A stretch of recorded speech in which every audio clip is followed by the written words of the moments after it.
folks, it's Crystalline. Welcome back to my channel.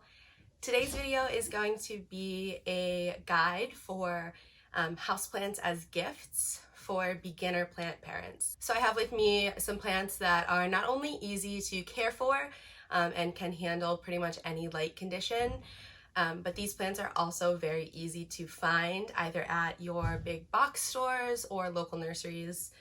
And all of these plants I have got at local nurseries or at a big box store, so I know that you can find them there. But yeah, so if you aren't already subscribed to my channel, please go ahead and subscribe now so that you don't miss any of my Plantmas videos. I'm also going to be making some playlists. Now that I've started putting out more videos, I'm going to group my videos into playlists for like informational videos, product reviews of things I've used, gifting plants. I'll do a video on how to pack and ship plants, also for Plantmas. So yeah, be on the lookout for those playlists. But for now, let's just get into the video. One more thing I forgot to mention before I show you the plants, I have this really cool Oblique sweatshirt on, and I did get this from Fertiliser Queen. So if you are looking for gifts for the plant people in your life, but you don't want to get them a plant because you're not sure what's on their wish list, planty themed things are always fun too. Becca de la Plants did a really cool video on supporting small businesses through planty gifts, and I'll link that in the description. I'll link that in the description as well. But highly recommend Fertiliser Queen. I also got another sweatshirt, an Aeroid leaves sweatshirt that I'll wear in another one of my videos for Plantmas, so I can show that off as well.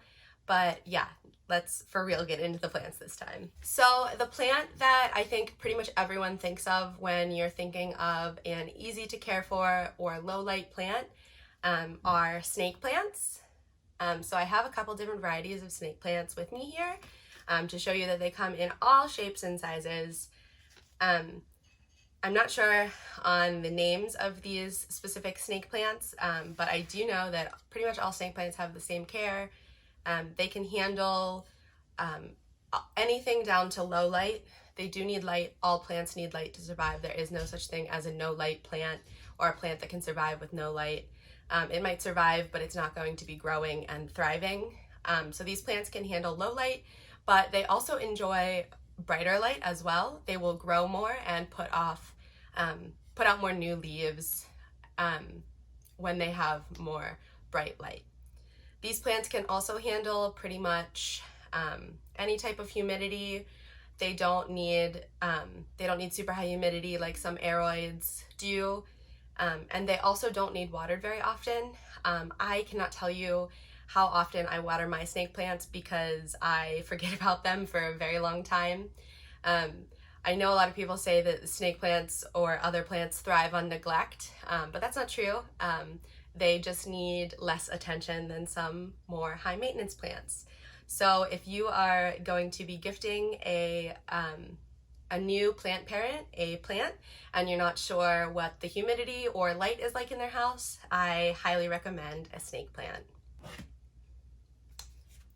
Another plant that is frequently talked about as being low maintenance and low light tolerant are ZZ plants. I don't have a regular ZZ, the typical green ZZ, but I do have a Raven ZZ, and I can tell you it is also very low maintenance. I love the Raven ZZ because of the super dark foliage. I'll show you a close up.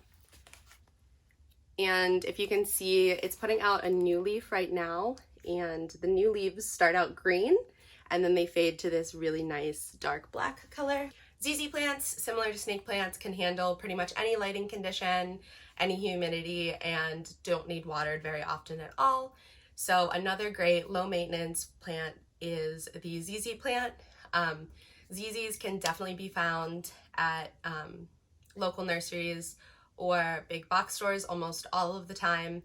And some big box stores even have the cool Raven ZZ version. So keep your eye out for that if you're looking for a plant with dark foliage or a plant that is very low maintenance.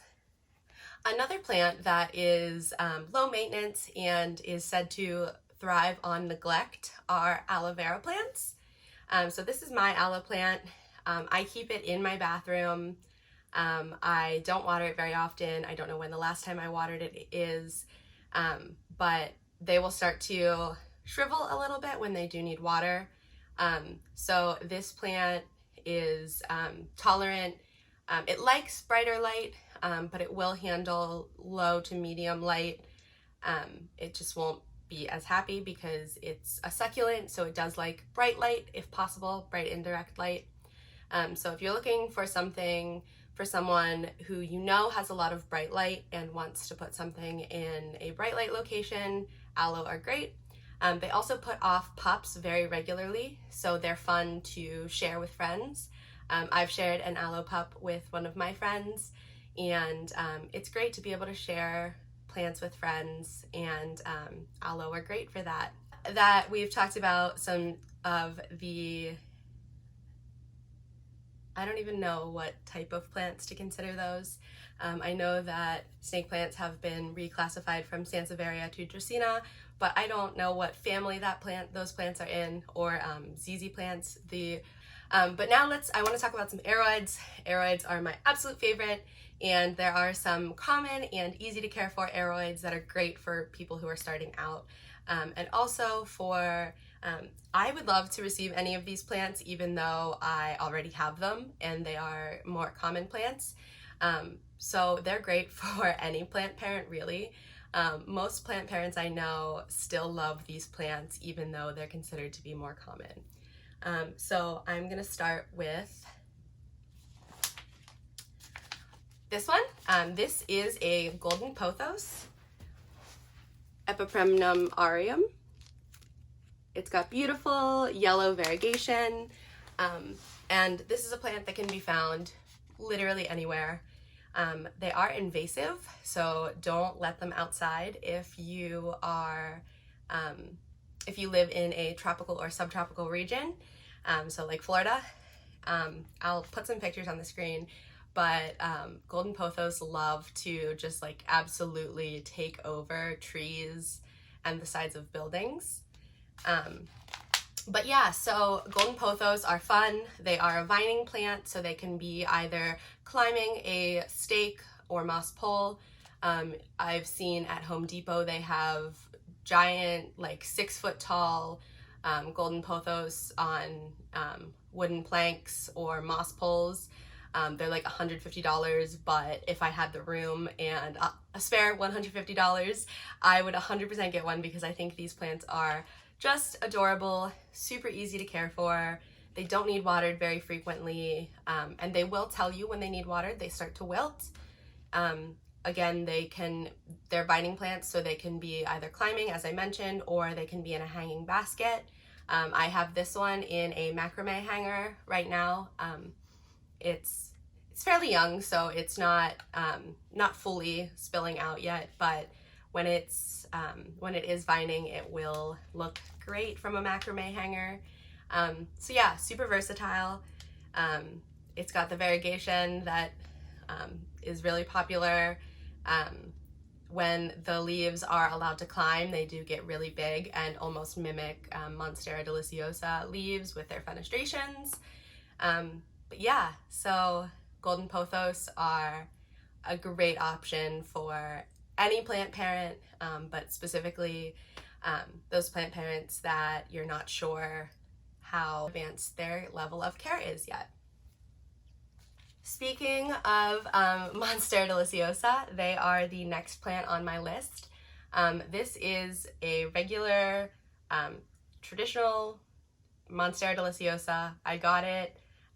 It was one of my first houseplants, and I have this plant. I've had this plant in tons of different lighting conditions. I've had it in my south-facing window, and I currently now have it in my living room. There is a south-facing window, but it's not as powerful as the south-facing window in the bedroom, but it's still doing well, still putting out new leaves, and it doesn't need watered very frequently. It's a great plant.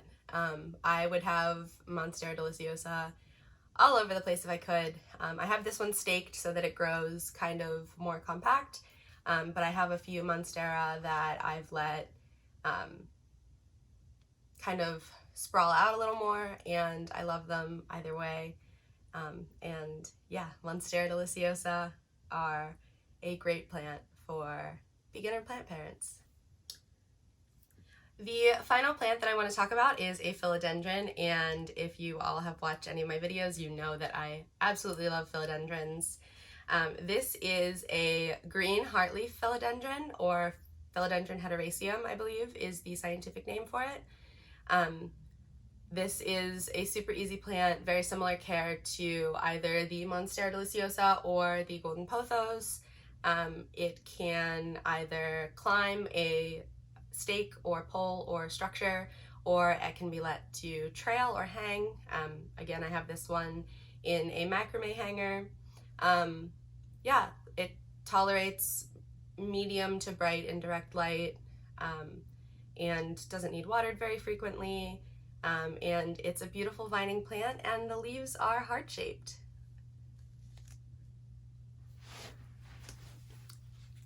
That's why it's called the heartleaf philodendron. There are some varieties, some different varieties of this. There is the Philodendron Brazil, which is very similar, but it's a variegated version of this. But all of those plants are great as gifts because they tolerate medium to bright light, but don't need super bright indirect light. They don't need to be watered that frequently, and they can either be hanging or climbing. So yeah, another great group of plants. So thank you guys so much for watching. I hope you were able to find out some information about a plant or two that you could give as a gift if you're looking to gift a houseplant, either for the winter holidays or for birthdays or anything like that. If you have any questions, leave them in the comments down below. And in the comments down below, also tell me what your first plant was. I'd love to hear what you guys had as your starter plants, and let me know if there are other starter plants that you recommend or that you tend to buy for people. If you haven't already, please subscribe to my channel, and if you like this video, please give it a thumbs up. But that's going to be it for today, so thanks everyone.